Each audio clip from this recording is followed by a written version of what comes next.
Welcome everyone. This is a critical market update on why Brad Garlinghouse was 100% accurate on his prediction back in 2019 when he actually said that 99% of crypto would go to zero. It turns out that Brad's words were not just words, it's actually a prophecy. And I'm going to prove to you with factual data. And also, I'm going to discuss why you should not look to previous cycles if you are taking your financial decisions, because apparently everything has changed in 2025. Crypto won't ever be the same again.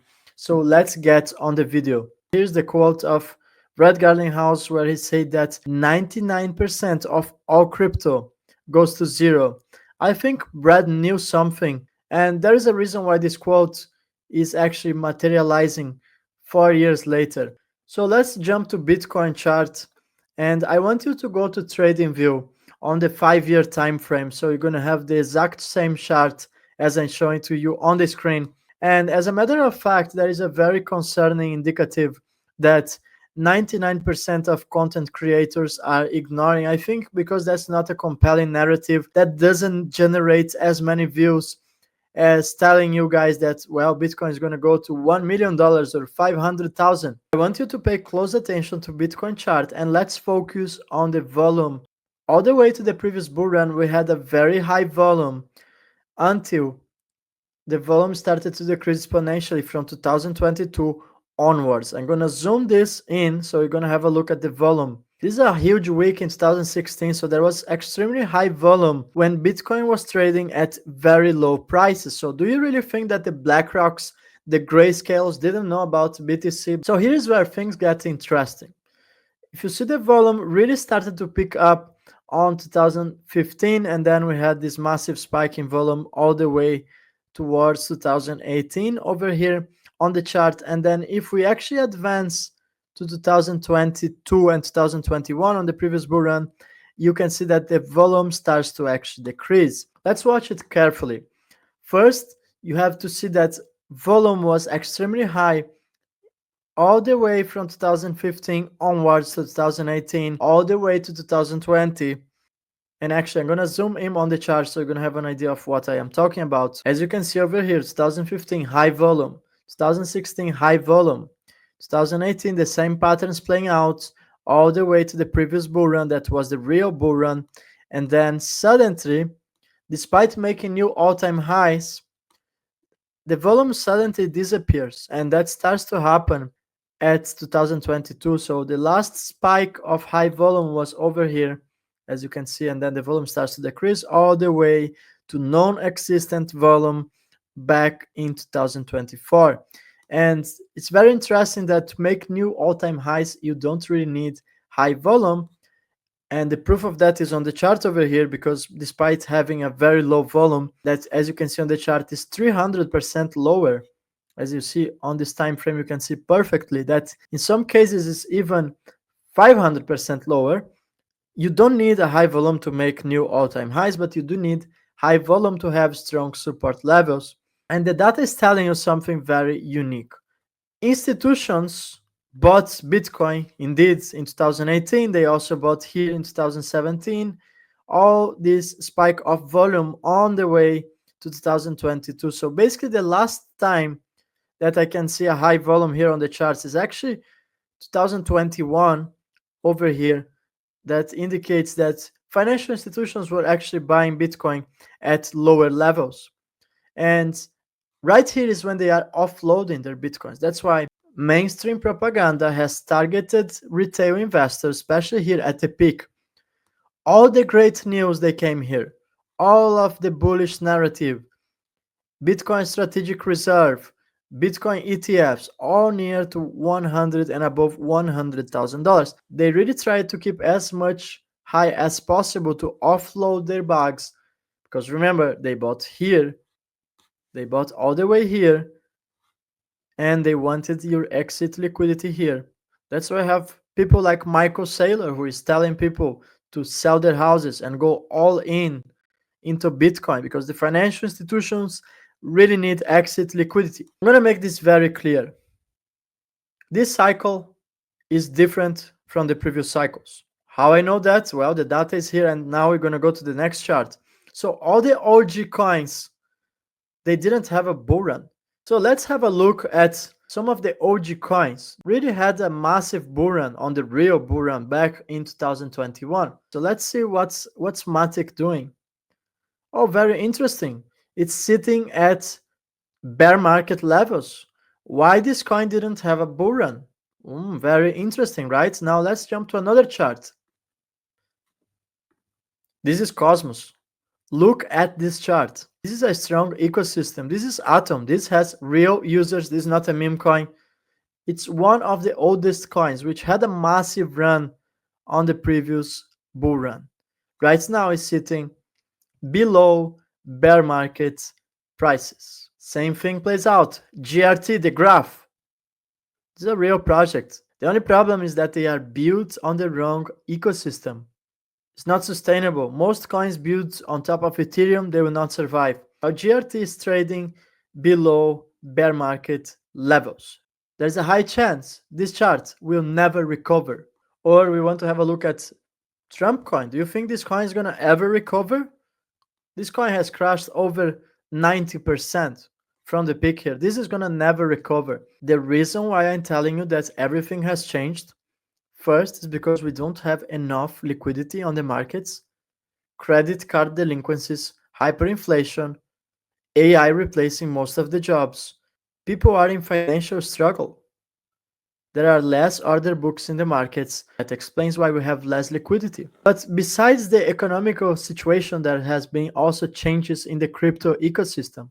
Pump Fun, which is a platform on Solana, allowed anyone to actually build or launch their own meme coins, and that includes official Donald Trump coin over here, which he inspired other celebrities or even the president of Argentina. And the main problem with meme coins right now, they caused a massive dilution on the crypto markets. So the liquidity is already low. And now because we have infinite coins that are getting launched on a daily basis, which actually people are using each other, celebrities looking for quick bucks, even politicians. And the problem is that the users really started to understand that everyone seems to be farming each other. And this has caused an environment that's extremely toxic where people are no longer holding the coins for a long period of time as it used to be on the past. Well, if you were a trader back in 2020, perhaps you would buy a coin, hold on a few weeks, months, or even years until you finally made a substantial amount of money. Nowadays, the problem is that if you want to make substantial amounts of money, people are actually gambling on meme coins and they understood the game. So nobody's willing to hold anymore because right now you know that the coins are going to pump up to 200, 300, 400%. And there is an inevitable crash of 90%. So these coins have an infinite supply.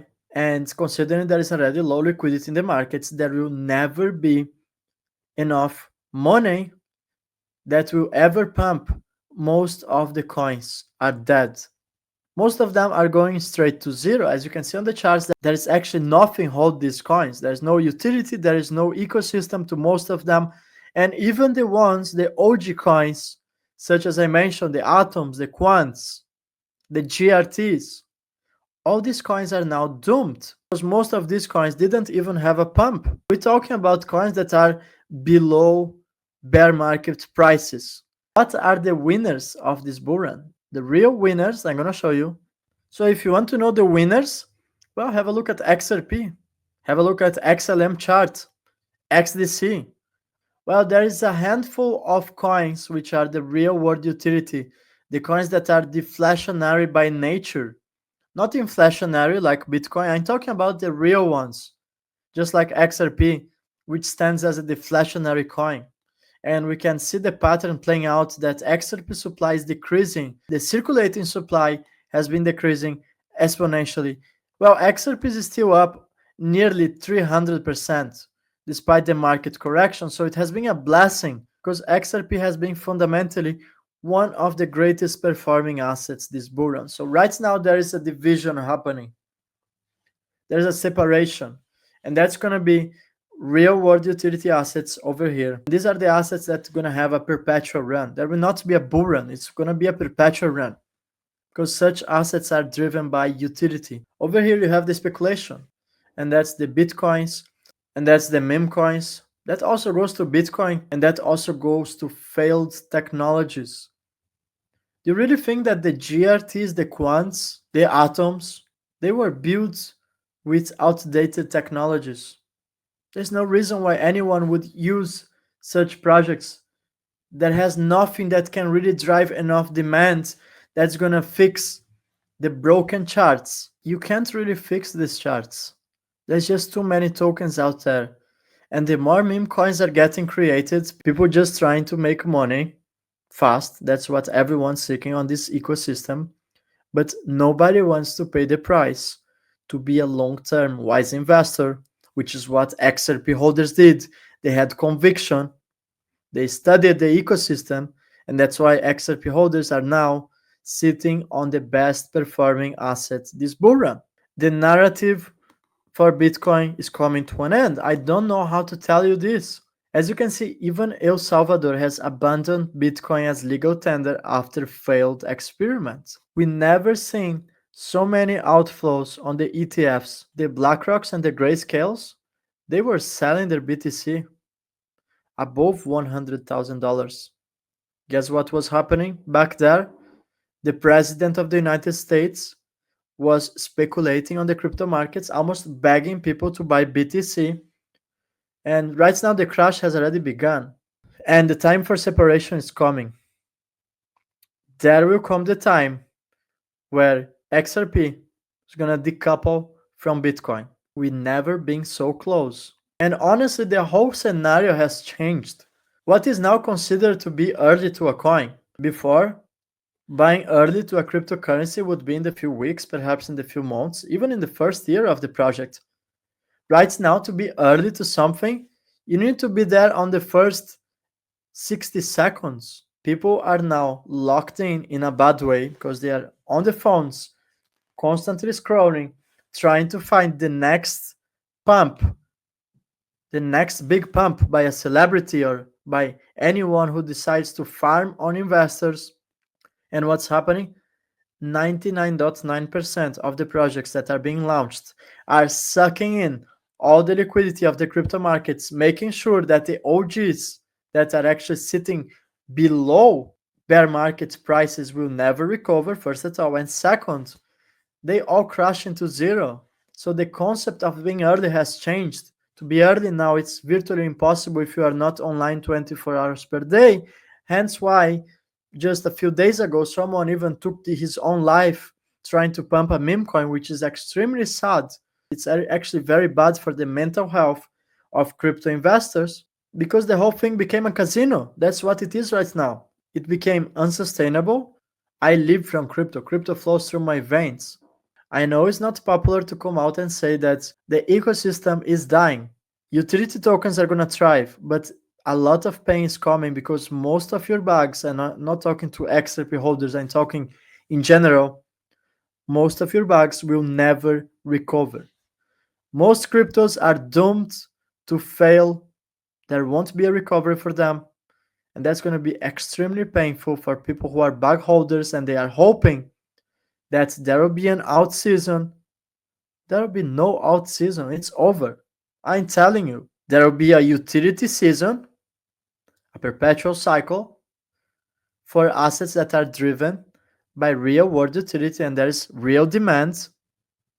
But for the vast majority, it's just money printed out of thin air and not going to get in Tether right now. Most of them are artificially pumped with Tether, with stablecoins that are printed out of thin air.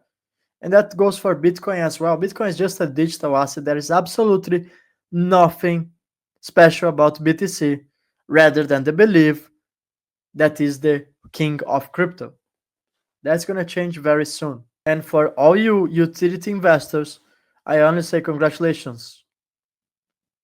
Your faith and your research is finally paying off. For all the others, I really recommend you to take a break and reflect about what's happening to the crypto markets, because this is not going to end well for 99% of the projects.